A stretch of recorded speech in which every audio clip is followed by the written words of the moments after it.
Okay, so I'm learning a lot today. So Lone Star has been on for a long time. It was definitely promoted as a Texas beer, a cowboy theme. You know, it's been in a few songs. It also coincides with Pabst and what was the other one? Pabst and Pabst Blue Ribbon, Lone Star. Anyways, Bush. and Bush, things like that. So all those are Anheuser-Busch company beers. They started working together. Pearl, all that. That's what I was thinking about. Pearl, all that came up from Pearl came out from San Antonio, Lone Star, and all that. So they really started growing and expanding, and Anheuser-Busch took them over, but they were still growing with them and pushing. You know, hey, this is Texas beer. So the point of this is a Rio Jade. It's supposed to be their Mexican lager. So they made a hard coffee, which I made a video of, which is No, that was PBR. that was PBR. Well, PBR is also the same under the same brand. So yeah, they use these different names. If you had what I heard from a guy that did electronic stuff, when they made Rockstar and it had the guitar only, it was just a test run to see how popular it would be.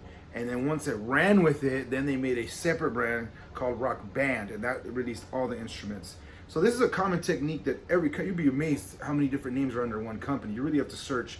And so Anheuser-Busch has a lot of beers under their name, and each beer they could see what they push. They have like an area that they want to get a hold of. Like these people love that beer, and they're dropping money at that company until they get it. Because then now all these people that they lost, they now regained them. And so this is definitely one, and Pabst is one. It's been around for such a long time. It has a common household word. People grow up with it, have memories with it. People have the old cans. It's something they can really experiment and throw it out there, and then boom, someone picks it. Oh, we love it, and then okay, let's keep it going. All right, we're gonna do this one. Not really mad at them. It's what companies do. So if you don't want to drink Anheuser-Busch, this is one of them. But if you're drinking this brand already and you see this is to decide if you want it. And my girlfriend already tried it, so I'm already tarnished on what I'm expecting. It's Mexican Lone Star, so I basically have no high expectations, just so you know ahead of time.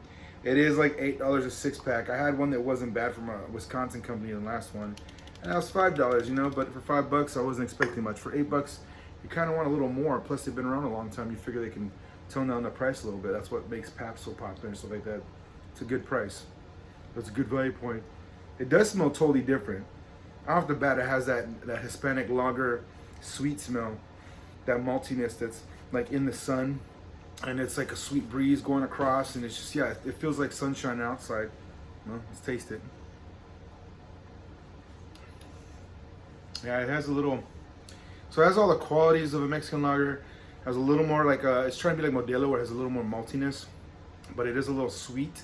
So you definitely get the sweet malt texture and flavor all together, because you can feel there's a different grain in there, and it feels different on my tongue, but then the sweet flavor goes across. I mean, it's really not bad. It has a very slight bitterness, because you do put hops in all beer to counter the sweetness, so it's not overly sweet. So that's why I can't do like barley wine, because it's straight barley. Done everything from the beer. It's like 10%. It's ridiculous. And then I drink it, and it's like sugar.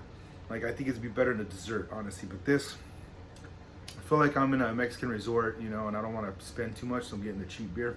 But it's definitely better than Corona. Can't argue with that. Not as good as Modelo, better than Tecate. So that's my standpoint on it. I still get that beautiful maltiness afterwards, so I can't even argue.